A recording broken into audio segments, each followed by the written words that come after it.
Kieran, what's the time? 15:02. Okay.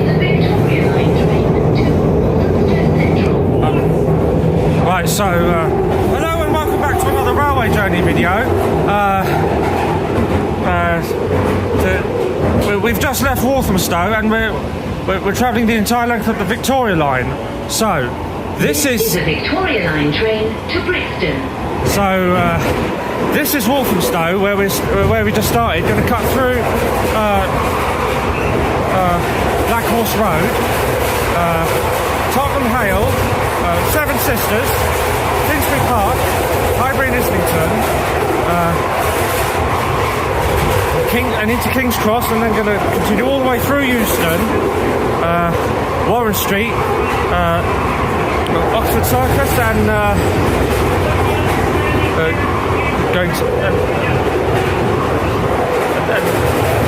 Green Park, and then through Victoria, and then going to terminate. Going to go all the way to Brixton. We've only got about 16 stops. But my camera's gone a bit faulty. My camera's gone faulty. Current temperature showing that it's 4 degrees Celsius outside, and we're gonna have to get it sorted out. 2009 stock. The journey time is 29 minutes and 52 seconds long. So I'm confused. The top Harry Thomas quiz for today will be 262. It will be 62 miles an hour. So we hope you enjoy this video. And don't forget that at the end of this video we're going to be playing you a documentary about how the Victoria Line was built. So this video may be over a quarter of an hour long. So please don't be alarmed by that. We are going to be talking. Come over here. One thing that we need to address is that we are going to be playing you guys a very short documentary about how they dug the Victoria Line. Yeah. The Victoria Line and Private Line review. No, the construction of it. And we're also going to be bringing up the fact that that they will be extended to the Victoria Line southwards of Brixton, which we've only heard of. Herne Hill and Clapham.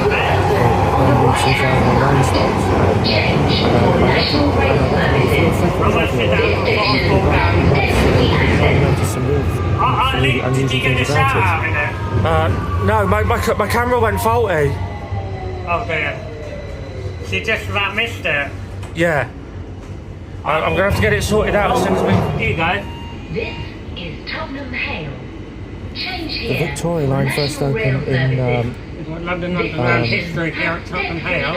on September 1st of September 1968, I'm going to sit down before I fall down, alright? which is just about 56 years ago. Its last extension opened to Brixton in 1971. As you can see, we have arrived at Tottenham Hale Station, which provides an anti system.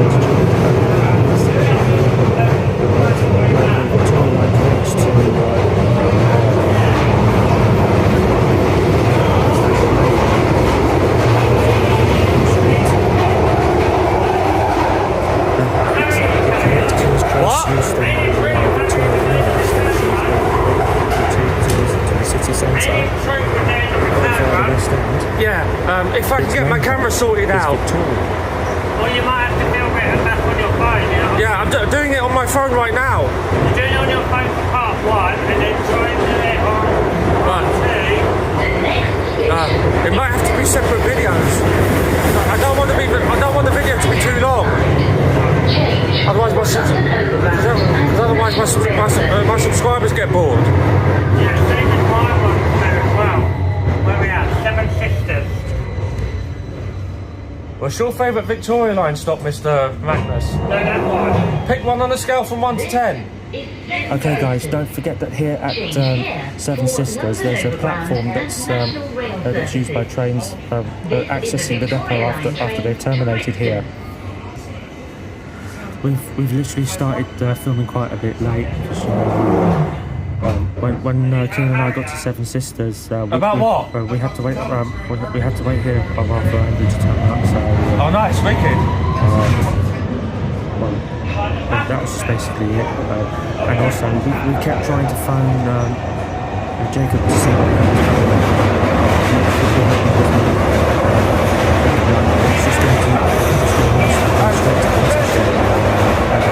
Come down and sit here.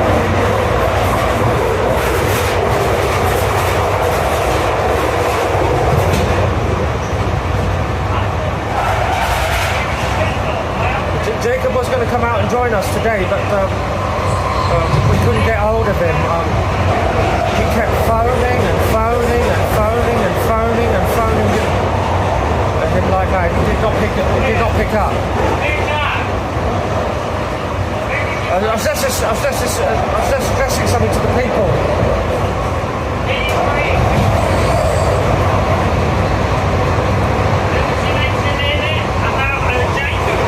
Yeah.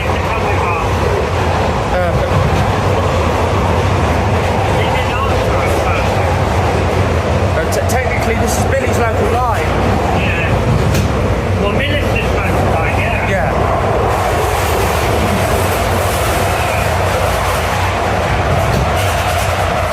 we are just literally passing through the site of station, which is called the Piccadilly Line.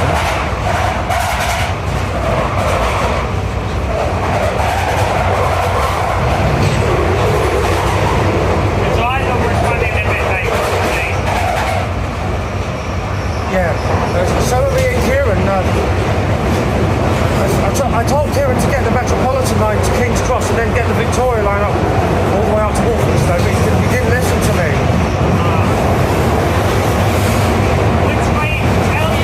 We are currently doing about 62 miles an hour. I got the SL1. More Finchley. The whole journey? Yeah. How long did it take? Half an hour. Not bad. That was very quick. See, believe that on the help is very quick to get you to hate to be quick. The Super Loop. Yeah.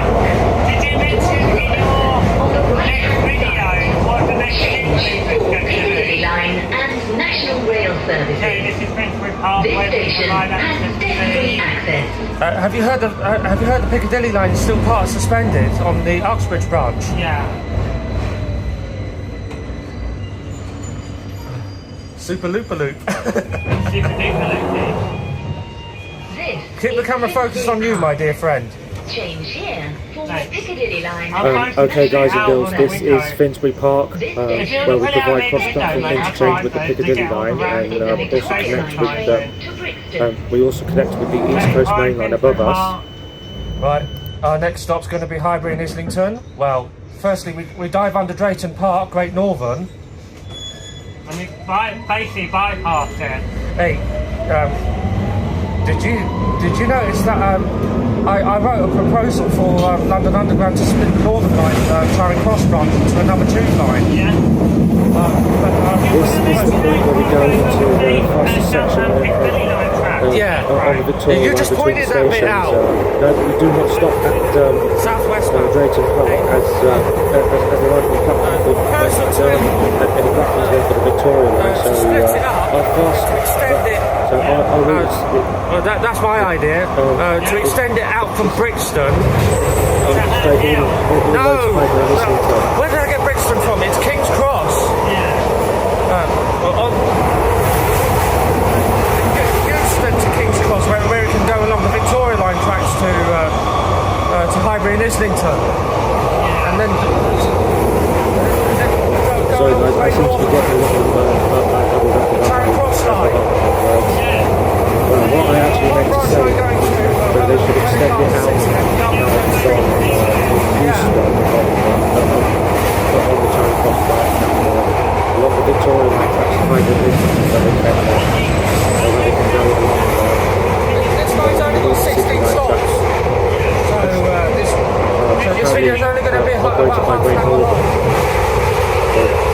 routes to Wellington Garden City and also Stevenage. Half an hour it takes from end to end. Left-hand side. Yeah. Change for London Overground and National Rail So services. if I actually do This it is in Highbury part and two, Islington, where we provide it will cross-platform be an hour interchange with Great Northern trains on Highbury and Islington. Make sure your Northern videos, City line. make sure your videos This are not is too also long the though, place where otherwise. My London subscribers Overground get very services bored. connect Yeah. both from the higher level platforms. London Overground and National Rail services. I just don't get why Emma Slater asks for long videos all the time. Maybe it's because she thinks they're more fun, but They're not. Sorry they're guys, fun to I make, but flashed that bit up about King's Cross but by the thing is accident. they take an awful I actually long meant to put it Long out. time to process. yeah, to process I actually meant to put it and to be specifically put together to edit and I put it in just You know before what, the I need to Friday put out listening like- to it, so that was a mistake. So really sorry about that. You know what I need to put up like online? I need to put my 347 uploaded and my train service at Enfield Track and Grace Park and this video together. The 347 nearly lasts about over nearly an hour and 50 minutes. When I was videoing it that day, it was packed. You know what I mean? Yeah. I'm going to put that on YouTube. I'm going to schedule that one. I'm going to schedule What's the temperature like today? Is it 5 degrees Celsius or is it 6? 6. Take 6. Which is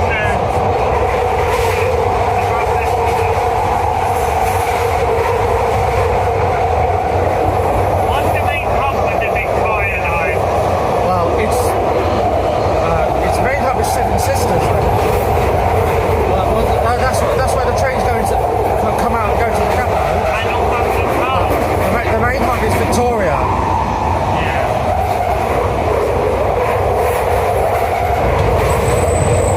What are we going to do when we get back to Brixton time?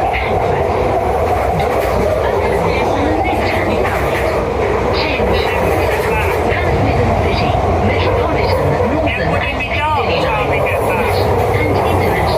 The Victoria line's just underground.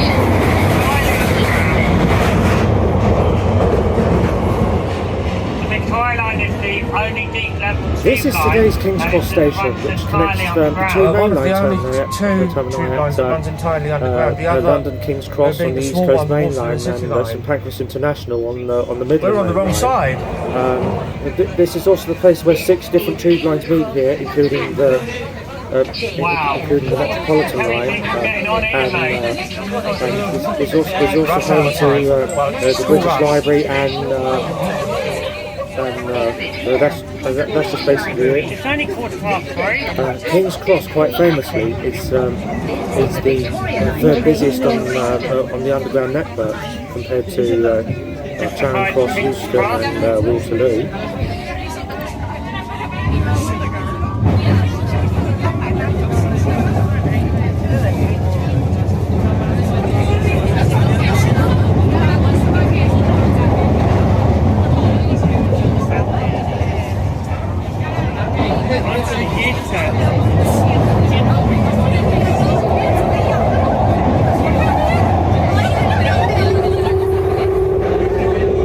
They need to update these London Overground things on there. You know what I mean? Doors will open on the Wow. right-hand side. Change for Northern Line, London Overground and National Rail services. It's not London Overground, it's the Line S line. Well, the Line S line and other lines that are part of the London Overground are still Here part we of have the arrived at Underground, Euston, probably just gonna the leave old it like terminus that. of the former City and South London Railway, which has now been taken over by the bank branch of the Northern Line. However, the building of the Victoria Line was, in the late 1960s was the catalyst for change. To facilitate cross-platform interchange was built. Clear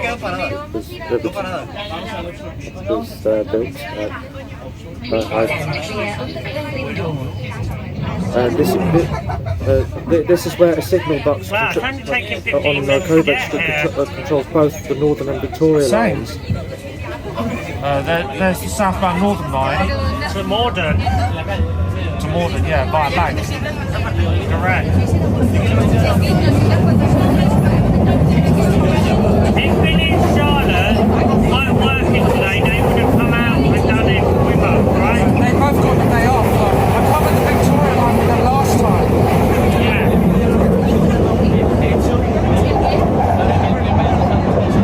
But they were working today. Yeah, Billy's in Oxford Street and Charlotte's in Swindon. I just spoke to her. Exit for University College Can I say Hospital. that to you? Why didn't you actually ring This is Billy Ron and told Street, him which to meet opened up on on the circuit? We did. He can jump on. He said he's probably not going to join today, but It's now been taken over by the Northern Line as part of the Charing Cross branch. The Victoria Line, however, opened in 1968. University College Hospital. This is a Victoria Line train to Brixton. Most of the London Underground Victoria Underground services have 4G signals, you know? don't worry about us. We're doing a documentary about the Victoria line, all right? Sorry about that, guys. Those girls were looking at us, what we were doing, so I told them politely that we were just filming the journey for our subscribers and viewers on YouTube, especially you guys. That's all. Yeah. Next stop's going to be Oxford Circus. The Bakerloo line and the Central line. Yeah. And this video is probably a follow-up to the Central Line video. Yeah. You know, the Central Line video took me days to print, days and hours and days to. Yeah. Doors will open on the right-hand side. Change for Bakerloo and Central Line. This is Oxford Circus, the home of Oxford Street. Here, cross-platform interchange can be seen provided with the Bakerloo line, and that the Central Line also connects here. This is very busy, ain't it, this Victoria station? Line train to Brixton.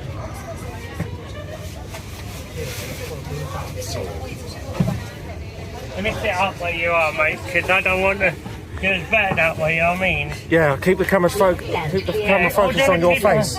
Or do they keep the camera focused out like here? Keep it focused on your face. Yeah. Oh, right. Yeah, I've got that member of staff on camera. He won't mind. You know what I mean? He won't say nothing, he ain't it? Not on my bit. He was on my camera. Anyway, on to, you know what next? What? Green Park. Why? Hands down. Here, show people all these adverts that we got for these free.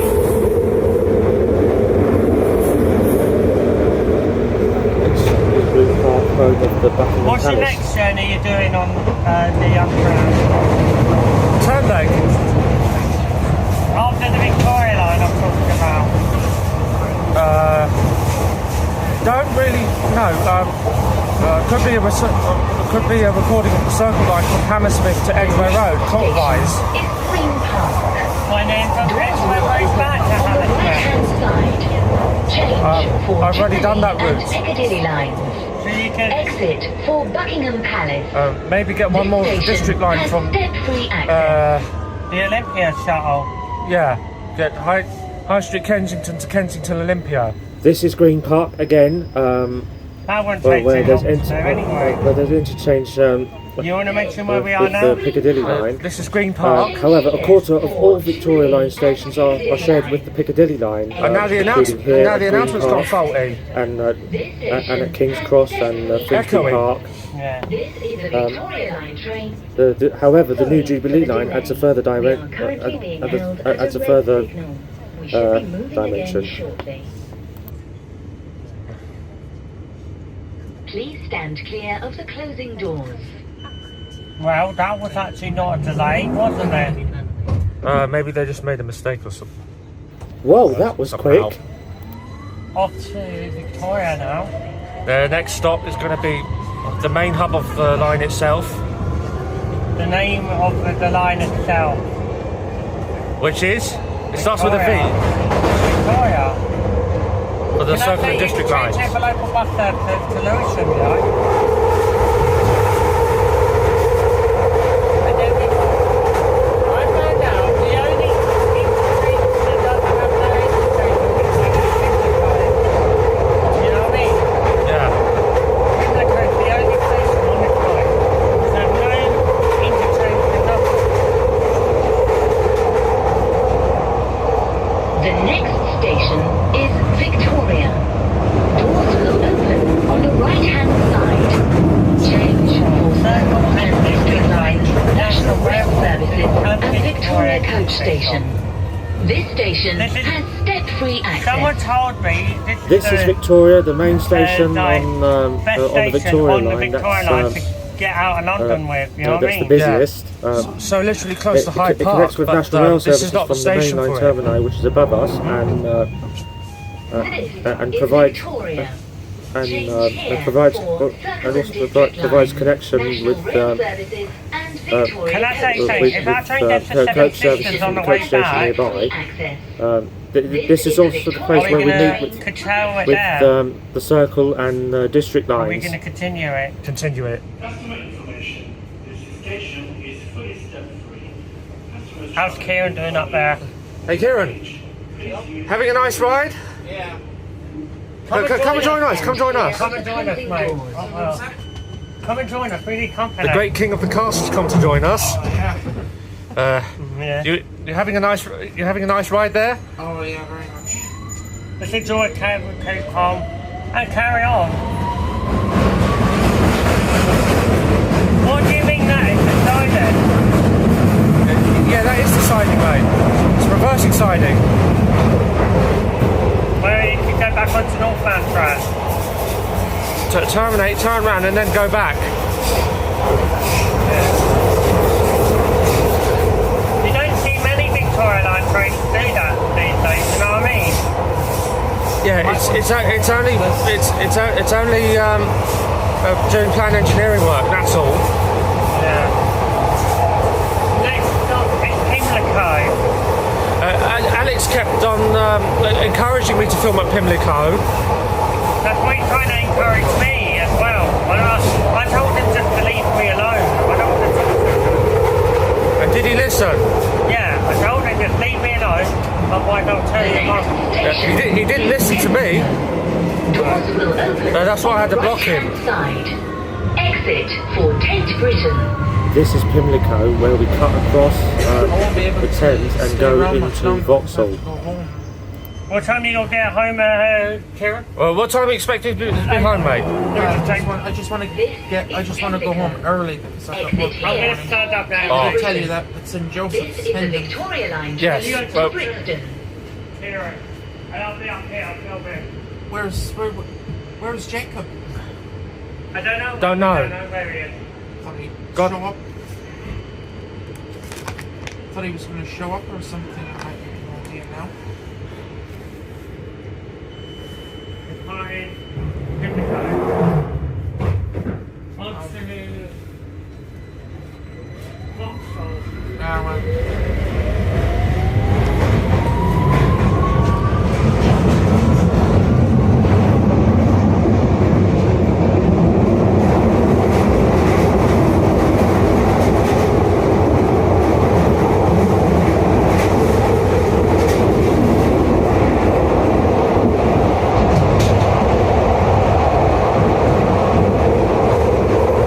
Okay, guys, I'm awfully sorry about this, but I've just had to mute the sound, but I will turn it back on in a second.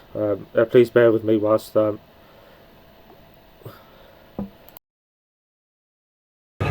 Right, this is Vauxhall, where we go underneath the tracks of the Southwestern Main Line that runs from London Waterloo to is it Southampton, really? They go to Chipping, to This is Brixton, Vauxhall. Windsor, all over the place. For Yeah. National Rail Services. This station has step-free access. This is a Victoria Line train to Brixton.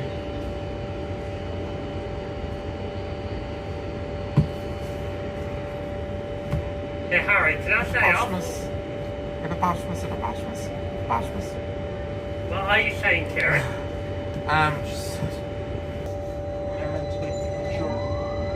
Did you hear the Piccadilly line might go to Beelan Broadway one day? Yeah, we addressed that last time, didn't we? That'd be nice to know if the Piccadilly line train actually went to Beelan Broadway. Have its own branch though, another branch. That might mean it will have to take over the district line branch line to Ely Broadway. Yeah. They stop at Chipping Barnet. Yeah. Tell me. Yeah. Well, maybe not Cannon Green to Acton as usual.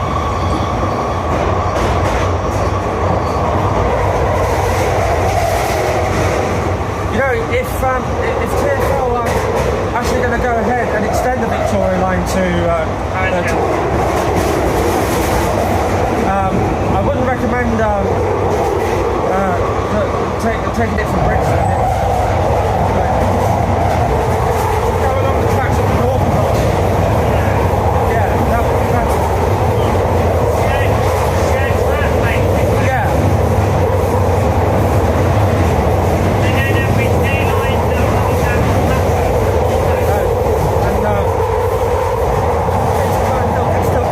Still go out to Brixton. Go out from Brixton, yeah. Next station is Stockwell. Doors will open on the right-hand side. Change for the Northern Line. Do you know what I mentioned where we change here for the Northern Line train to This is our last cross-platform interchange facility with the Northern Line here at Stockwell. This is Stockwell, the last station on the Victoria There are line also to plans to provide extend cross-platform the interchange. Victoria Line northwards. Surprisingly, From Walthamstow a to quarter Brixton, of from Walthamstow all to Victoria line stations are shared with the Northern line, including Chingford King's and Cross, from Euston and Seven Sisters to Warwick Northumberland Street. Park. Flash it up on screen. Stockwell alone is also the home of the nearby Swan Pub, which is just across the road from the station here. That's what the proposal says. Enfield Park. As this is our final section of the journey, note the speed into the terminus at Brixton is traversed at full line speed. Yeah. Just like the Bakerloo one.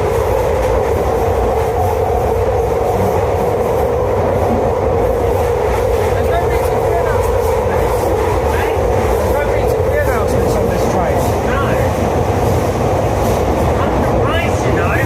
What time did you get up today, Mr. Brennan? I got up at 11 this morning. The next station is Brixton, where this train terminates. All change, please. Change for National Rail Services. Station is at 7 Please remember to stay over. All change, please. Well, that was half an hour. What time is it now? 15:31. Local time. Wow. It was half an hour, yeah. Stick around for part 2, guys. Alright, okay, so as the train's just terminated, we are now going to play you a very short documentary about how they dug the Victoria line, so do not go anywhere.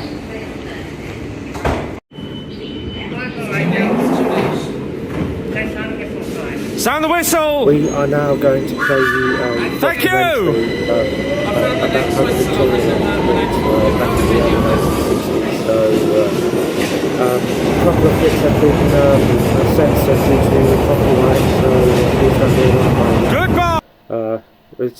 It's a pretty short documentary, but hopefully it shouldn't be too long. I'm guessing it's around about half an hour maybe.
again.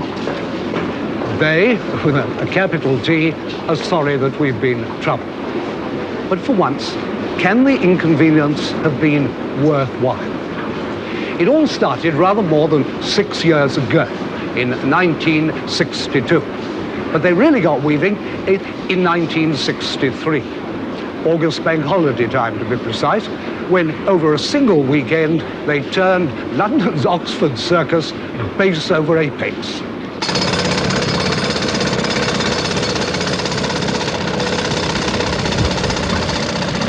With the first bite of the pneumatic drills, the TV cameras were rolling. But that night in Oxford Circus, only a small crowd looked in.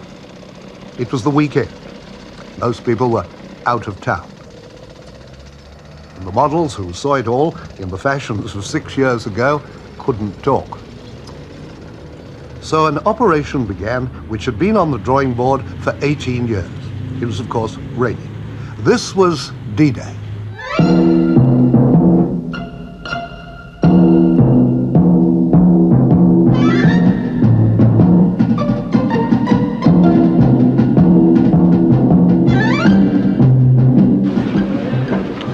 The tube is a bit of London's pride that's been handed down to us. Back in 1863, when London pioneered underground railways, it was properly the wonder and admiration of the world. Still might be in 1969, if there weren't so many of us. Too many people for the system to digest. No strap hanger, and none of the rush hour crowds pressing wearily over the pavements above needs telling that today the tube is bursting at its seams. It's the same problem which London, paradoxically, has inherited in the drainpipe system. But in this overcrowded metropolis, we have a national tradition of adventuring against difficulties. In Victorian times, the great engineer Sir Joseph Bazalgette enclosed the Thames inside the embankment and built the main sewers to support 4.5 million people, essentially the same system trying to cope with 10 millions today.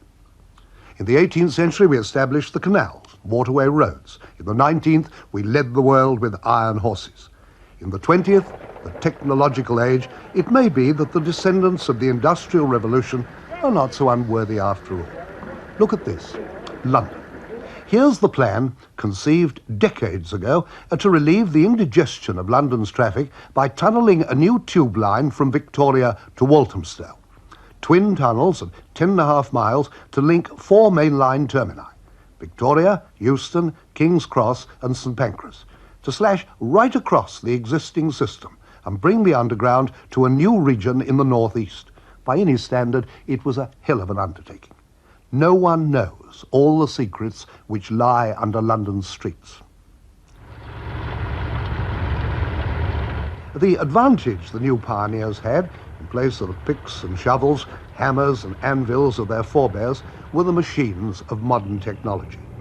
But when the first great drilling rig arrived for the start of the work in Oxford Circus, one of the belly buttons of London, it was still the beginning of another brave adventure. In the autumn of 1962, the first phase was something of a small miracle.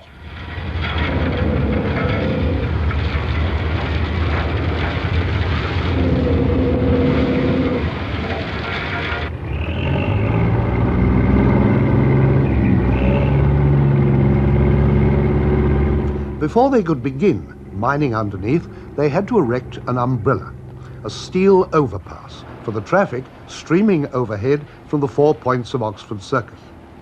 For 60 years, a period as long as Queen Victoria reigned, rarely had anyone probed deep into the guts of central London. No one was even absolutely sure where all the power cables, gas mains and sewers were sited. Some went even mapped. But engineers playing with the stuff of the earth have to be gamblers. Gamblers with a system, but keeping their fingers crossed every time they go down for an inspection. 25 holes had to be drilled and filled in 18 days.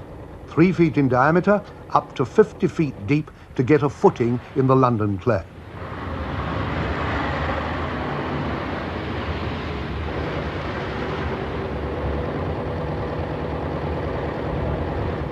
As they were completed, the boreholes were sealed. Oxford Circus was almost ready for the opening of its steel umbrella. To the outsider looking in, it all seemed chaos. Civil engineering usually does. But in fact, brute force and the muck of it is combined with a pernickety and almost an embroiderer's precision. Isolated in an island of noise, encompassed by the swirling West End traffic, the surveyor and his assistant worked with the calm concentration of an operating theatre. They had to. The steel deck sections had to fit together without nuts, bolts or rivets like a jigsaw. Otherwise, it would be a spillikins. They got it right to fractions of an inch.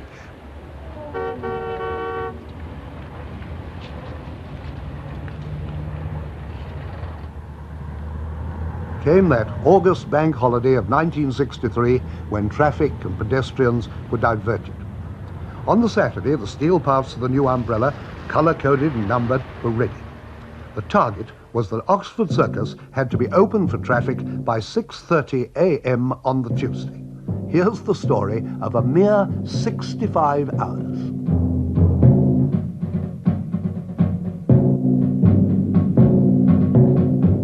The first girder went into position at 3:20 p.m. on the Saturday.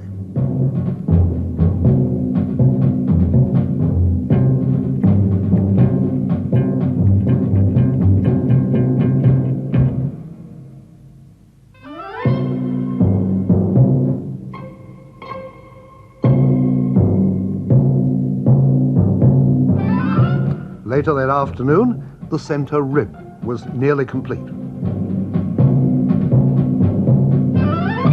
7 o'clock, the first deck section went in.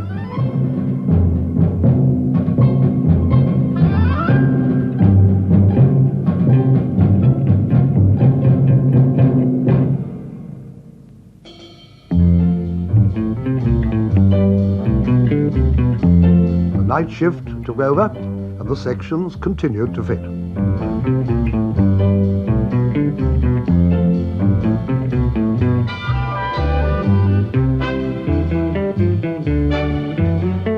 On Sunday morning, 11 a.m. exactly, half the umbrella was complete. 43 hours to go.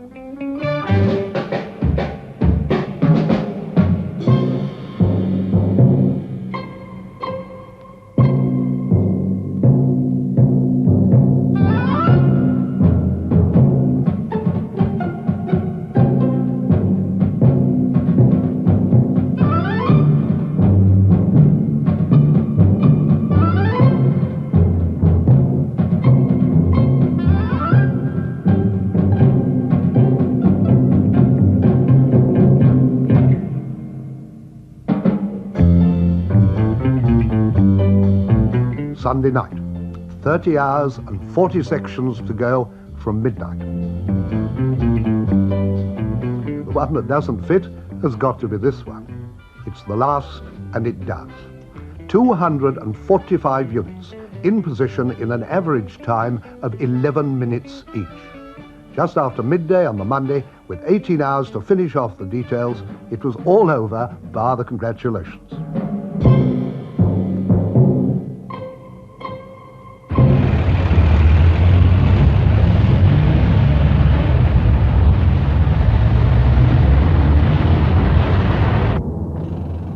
Under the umbrella, with the traffic swarming overhead, this is what they found.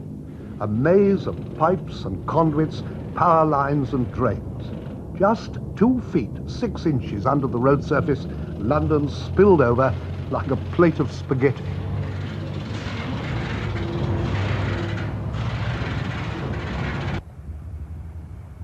From London on top to London underneath.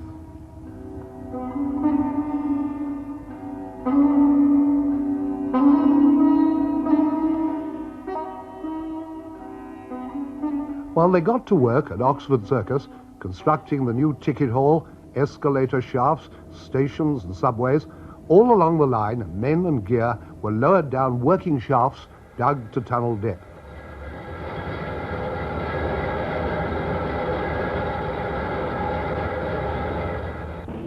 They did their shifts in small gangs, 70 feet below the surface, in a secret, sweaty world of their own. Like moles, they tunneled towards the next gang along the line. Nothing new in man's instinct to tunnel, mucking out mud, shifting soil to the surface. It's been going on since the Stone Age. It's just that the methods have changed somewhat, the costume. The Stone Age tunnellers at Brandon in Suffolk used the tines of deer's antlers to scratch flints for their arrowheads out of the chalk. Tunnelling through London clay with some sort of digging shield has been practical since 1825.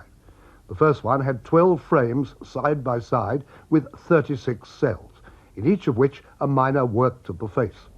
We've advanced since then. A gang of 6 men working a modern rotary digger can clear a running tunnel through the clay at the rate of 2 inches a minute. The machines, lowered down the shaft to be assembled on the working site, can steer their tunnel accurately within a tolerance of 1.5 inches. They cut exactly to the diameter required for the passage of the trains. London clay, famous in tunnelling history since the 1890s, is the ideal medium in which to build a new tube railway. But it isn't self-supporting for very long.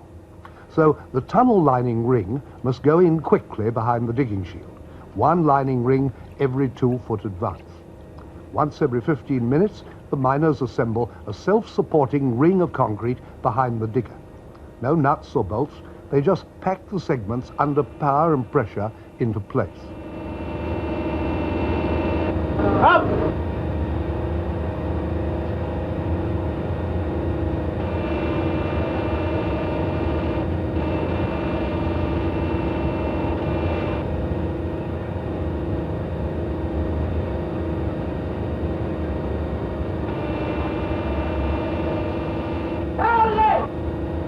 The miners are specialists, working as a team, in demand the world over where there's a tunnel to be dug. They stick at it for 8 hours a shift, sometimes working 2 shifts in succession, so that they only have to have 1 bath for double money. They earned a lot of money, and they sweated their skill for every penny of it. Think of them when you yourself are riding in comfort through the shotgun tunnel of the new tube.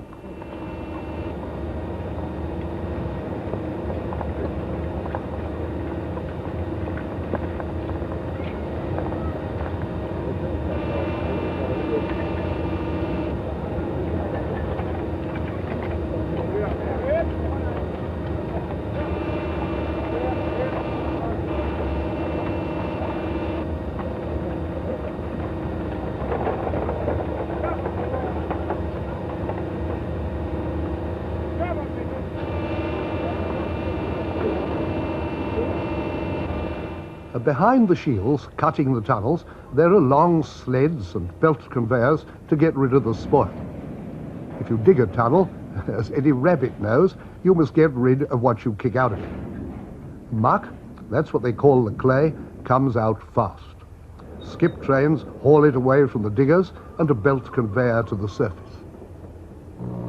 Where does it all go to? It's being dumped in worked-out gravel pits, in clay quarries, and even used to make bricks.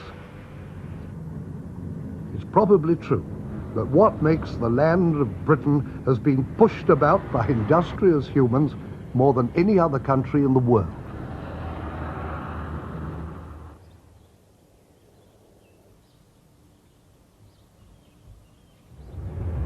And there's why we're doing it again. Underneath, the miners are clawing at the tunnel face to make a new artery for London. The first breakthrough, the meeting of 2 tunnels, is coming about.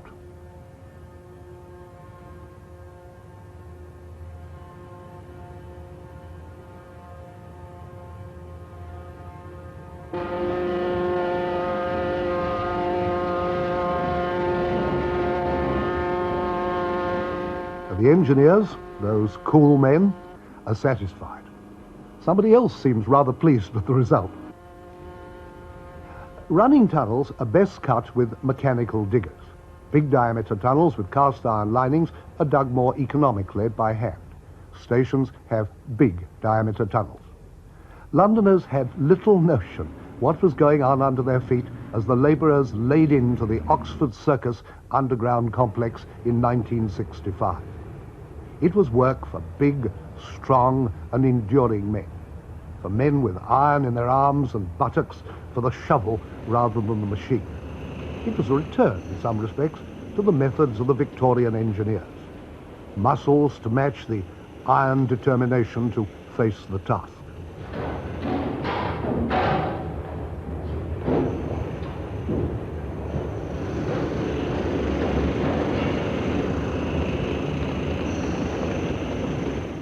Where did they come from?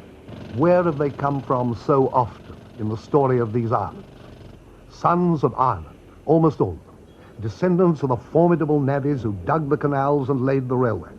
The men who astonished Europe when the canals were cut in the 19th century by cooking steaks in their spades over their bonfires. Back again, better paid, with pneumatic drills to help, to mine the new Victoria line. Men with big appetites, mighty thirsts.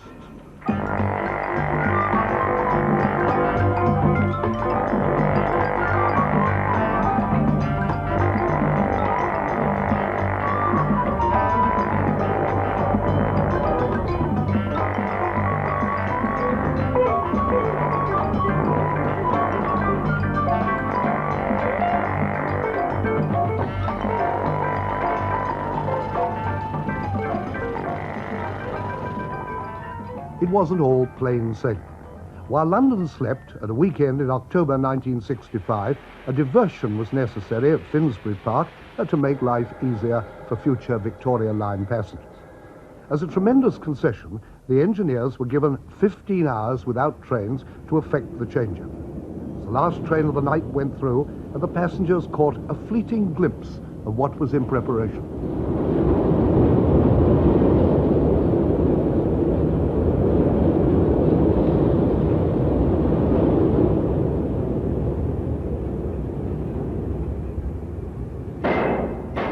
An army of men ripped up the rails and sleepers. Old track was levered away. All hell broke loose. Right, lads.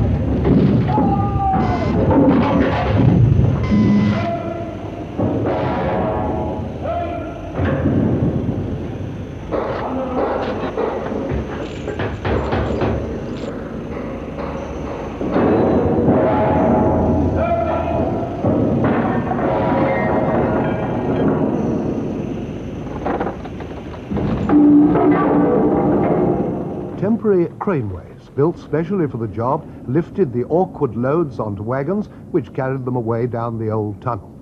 Every man on the operation was briefed exactly what he had to do. Millions of commuters would have asked the reason why, if anything had gone wrong. But early that Sunday morning, the commuters were at home. Every move was meticulously timed. Old track removed, new track in readiness, new signals in the process of installation.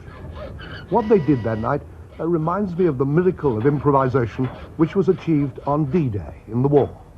Apparently, we haven't lost something of the drive, at any rate, that we had then.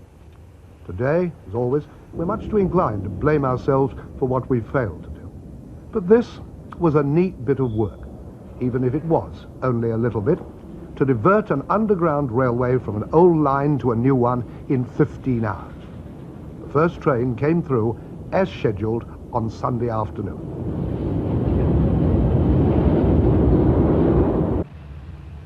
Have I made the undertaking sound too predictable? It wasn't. Although London clay works well enough, the blue carpet underneath has holes in it. One of them is at Euston, where the line goes down to beds which are as waterlogged as a wet sponge. To prevent the water squeezing through into the tunnels, the workings had to be sealed off. High air pressure kept back the water until the work was done.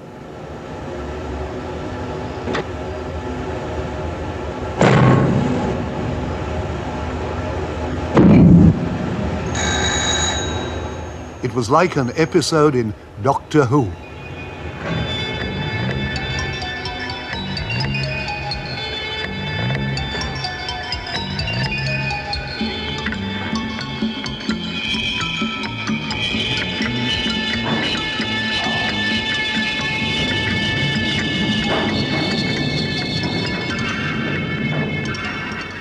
But the engineers had anticipated all this.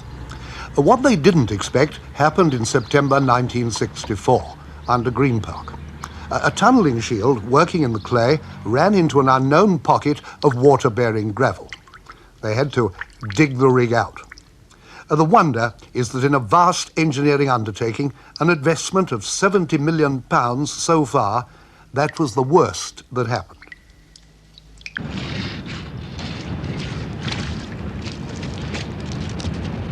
There have been few comparable engineering achievements so bold and at such a small price in human era.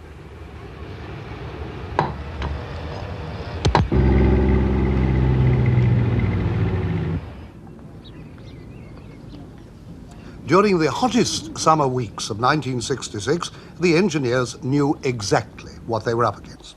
At Tottenham, the ground was so wet that even in a heat wave, they had to freeze 500 cubic yards of it so that they could excavate and line an escalator shaft. If you have a scientific bent, liquid nitrogen 350 below freezing point Fahrenheit.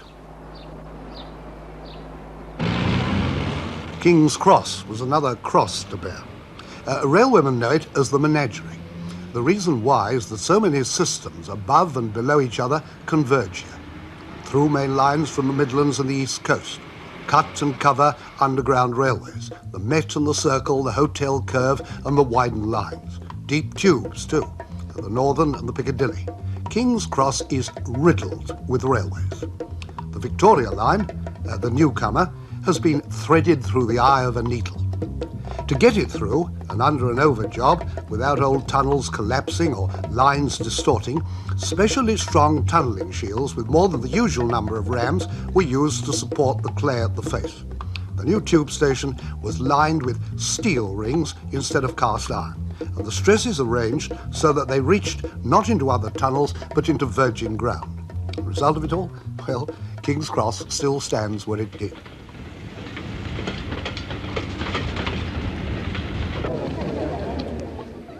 The crowds milling around Oxford Circus tube station while the work was going on had cause to wish the place to the devil. Too many people, too many no entries for comfort. Passengers on the Bakerloo and Central lines, on their way to work or thankfully travelling back home again, occasionally had a glimpse of what was going on. They themselves could scarcely have been expected at that dusty time to raise a cheer. But they might have done if they'd known more of what was being tackled. It was a smuggling adventure, getting stuff down in the night time when people weren't looking, putting it into a place within a few feet of the feet of Londoners overhead.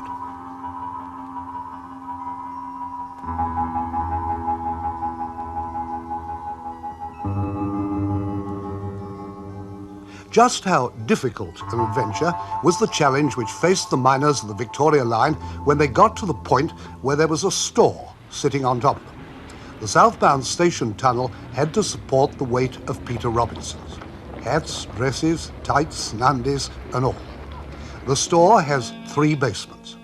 While the women were admiring themselves on top, the miners put a concrete raft under their legs underneath. Bread and butter work for engineers, working in tight holes underground.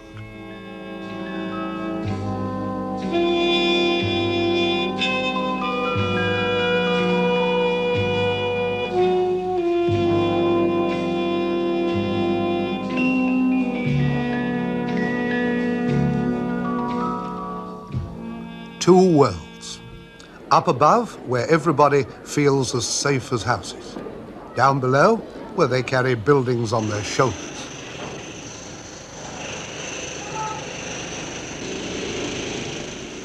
In November 1965, the diggers on their way south reached the concrete raft and skimmed safely underneath it.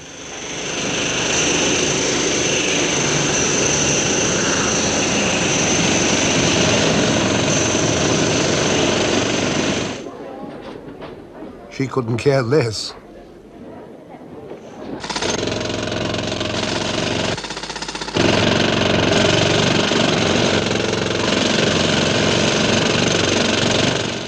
A major engineering undertaking was developing under Oxford Circus. Unbeknown to most of us on top, In the isolated underground world, a new bit of London was in creation. London, which has never stood still, was advancing again.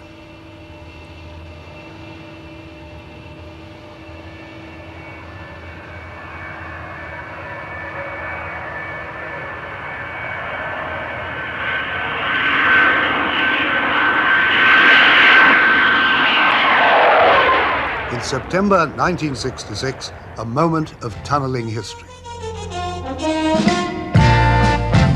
The final breakthrough under King's Cross of the new Victoria Line.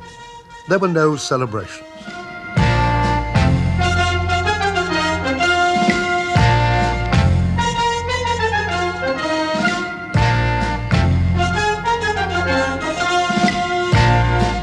Shades of the Forth Rail Bridge. Brunel throwing down his hat to mark where Swindon would be on the Great Western Railway. While the line was building, they tested automatic trains. All the driver has to do, apart from opening and closing the doors at stations, is to press twin buttons to start. The machines do the rest. Coasting, accelerating and stopping, the train looks after itself. In fact, the drivers could have been dispensed with. But it was thought that the public would be unhappy without the sight of an official with manual over-control on board. In truth, the Victoria Line, all its trains along its whole length, is ordered by a couple of men in an operations room by Euston. And even they don't have to interfere unless there's a technical hitch. The driver is in telephone communication with them. He has a public address system to talk to passengers. But, well, all he really has to do on the Victoria Line, I could do myself, and have.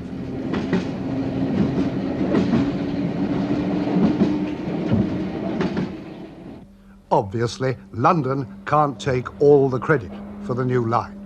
The achievement is truly a national one. The electrical equipment was made in Manchester, the rolling stock in Birmingham, the concrete lining segments of the tunnels in Essex, cast iron for the stations and tunnels in Nottinghamshire, Teesside and Glasgow. This isn't just London's, it's ours. Ever thought what you're sitting on when you travel in the tube?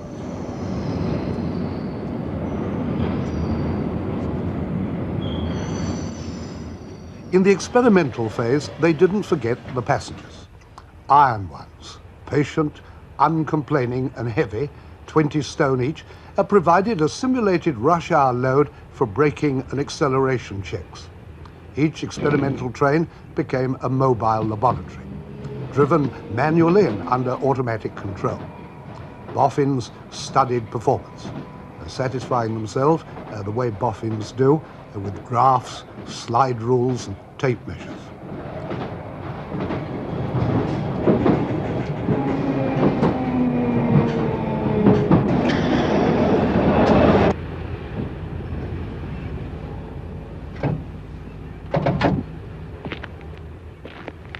They checked how trains would brake in the rain. A precautionary provision in our climate, but hardly necessary, I should have thought, in an underground. Still, you know what boffins are. Enough that they passed us, trains and iron passengers fit for service.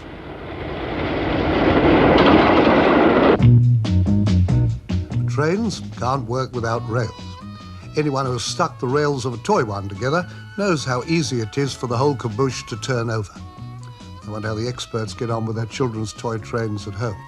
At work, it's different. The wonder of this operation is that they have to sneak all the heavy gear they need, the rails and the sleepers, down deep working shafts. Because there are only inches to spare for the trains in the running tunnels, the track has to be laid within an accuracy of 1/16 of an inch. Next time you're in a tube, if you're a Londoner, probably tomorrow morning, notice what a tight fit in the tunnel the train is.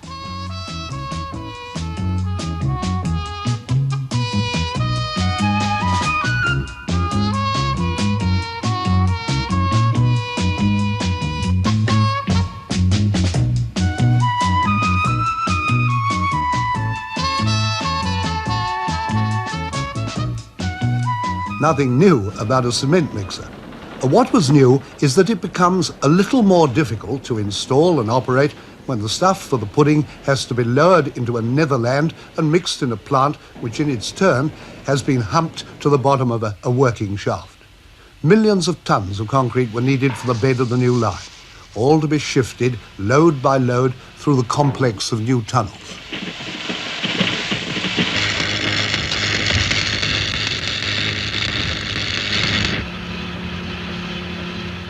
Just laying the rails called for novel methods.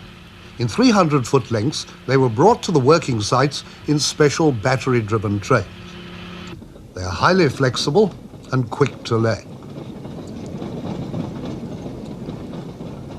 At the forward ends are chained to the track, and the train, moving slowly backwards, squeezes them out like so much toothpaste into rough position. Then it shoves the flexible bars inch by inch into their chairs, as the engineers term it, and they're secured. You've got to give full marks to work like this. What an ingenious animal man is.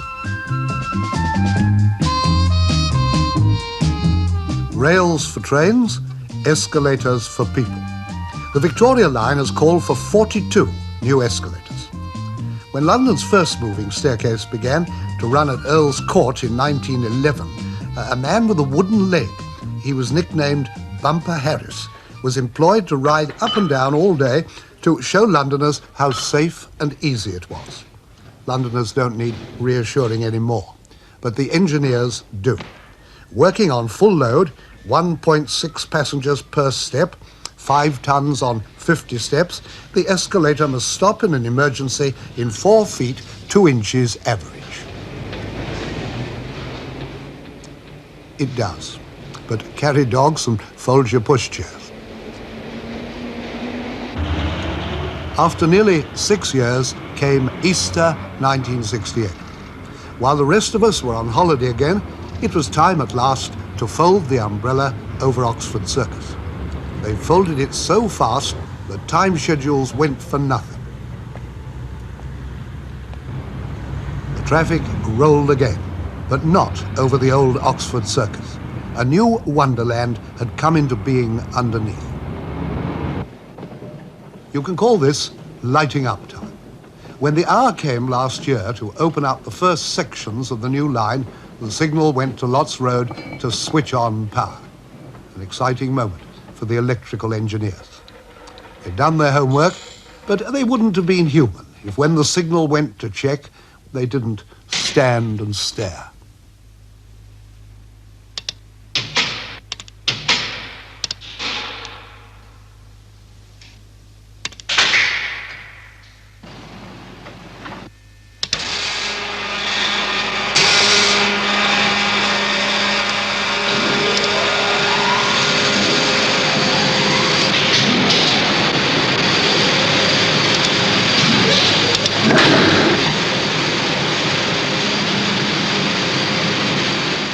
Along sections of the line, not yet to Victoria, other power was on. The pattern of automated transport after years of work was emerging. This is the road to the world of the 70s. Regret the past if you like horse-drawn traffic. But this is where we're all going. No hands.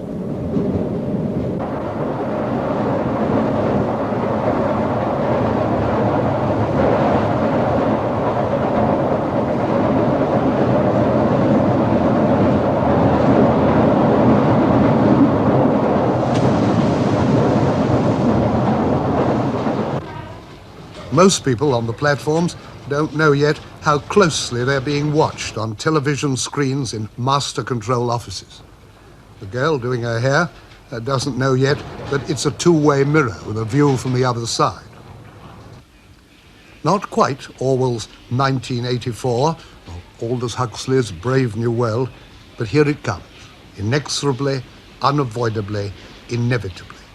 The machine is beginning its rule. A network of interlocking machines throughout the Victoria line gives communication at the speed of light.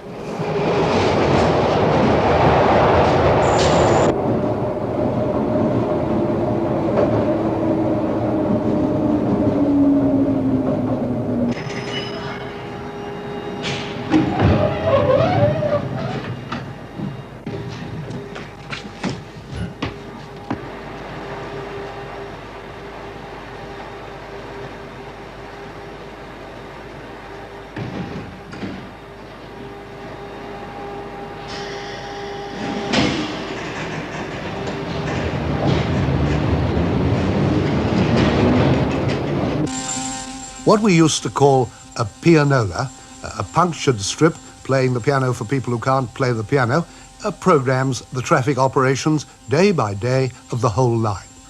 Memory banks, automatic traffic signals, spindles and levers show the way.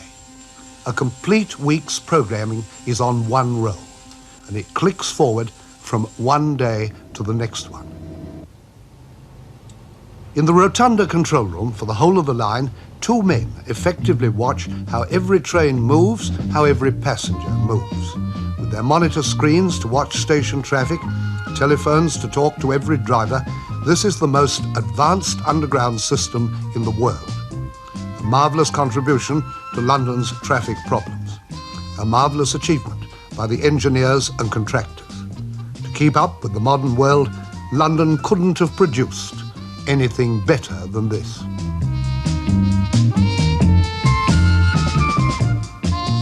But think. This is the way we are all going in the automated age. The automatic barrier with magnetically encoded tickets is the new thing. Regret for the bumbling old world of the past? A waste of time. We are for the future, and if we can't live with it, we are for the past. Well, I really enjoyed filming this. It's been great, and I'm sorry you guys have had to put up with this for the last hour or two, but I hope you enjoyed watching this video.